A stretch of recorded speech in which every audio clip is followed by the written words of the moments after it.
নমস্কার বন্ধুরা, the yummy কিচেনে সবাইকে স্বাগত। আজ আমি নিয়ে এসেছি নতুন একটি রেসিপি, দই পটল।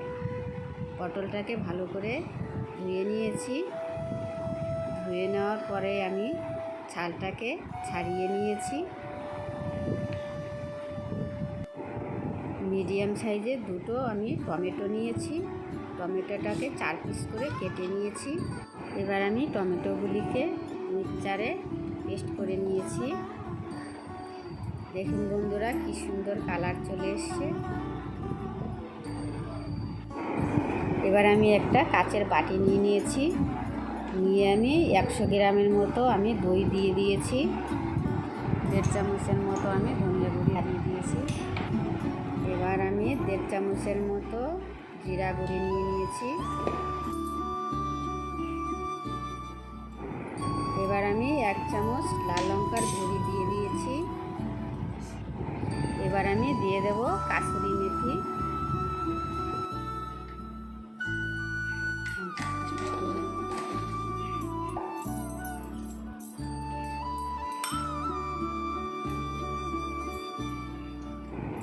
আর দিয়ে দেব একটু জল। এবার আমি ভালো করে এটাকে মিশিয়ে নেব। এবার আমি 1.5 চামচের মতো দিয়ে দিয়েছি সাদা তেল। এবার আমি তেলটা গরম হয়ে গেছে। এবার একে একে করে পটলগুলোকে আমি কড়াইয়ের মতো ছেড়ে দিচ্ছি।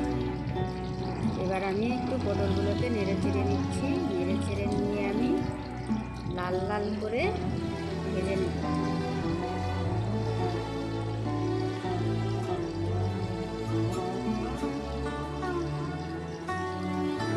এবার একটা পাত্রে তুলে নিয়ে নিয়েছি।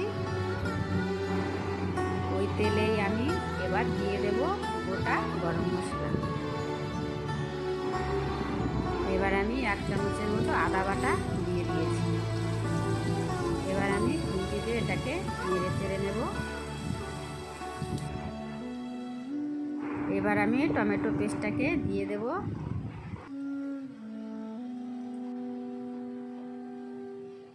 মশলা থেকে যখন তেল ছেড়ে দেবে তখন আমি দিয়ে দেব 1/2 চামচের মতো লবণ। আর দিয়ে দেব 1/2 চামচের মতো হলুদ গুঁড়া। এবার আমি ভালো করে এটাকে মিশিয়ে নেব।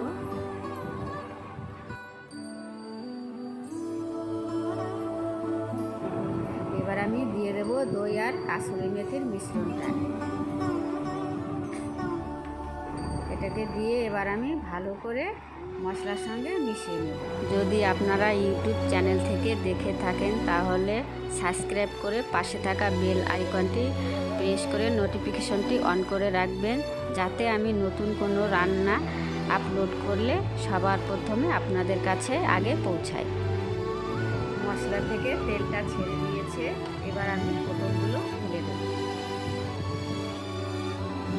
এবার আমি মশলার সঙ্গে পটলটাকে ভালো করে মাখিয়ে নেব।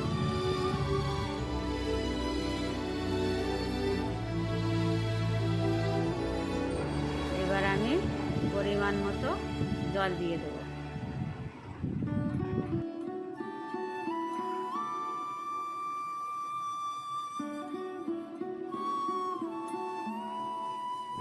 ভালো করে মিশিয়ে নেব। মিশিয়ে নেওয়া হয়ে গেলে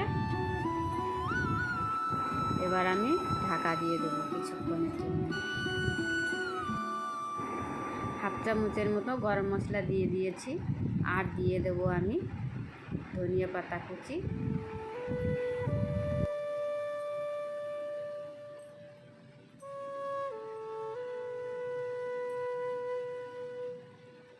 এবার আমি সব কিছুকে একটু নেড়ে চেড়ে নেব।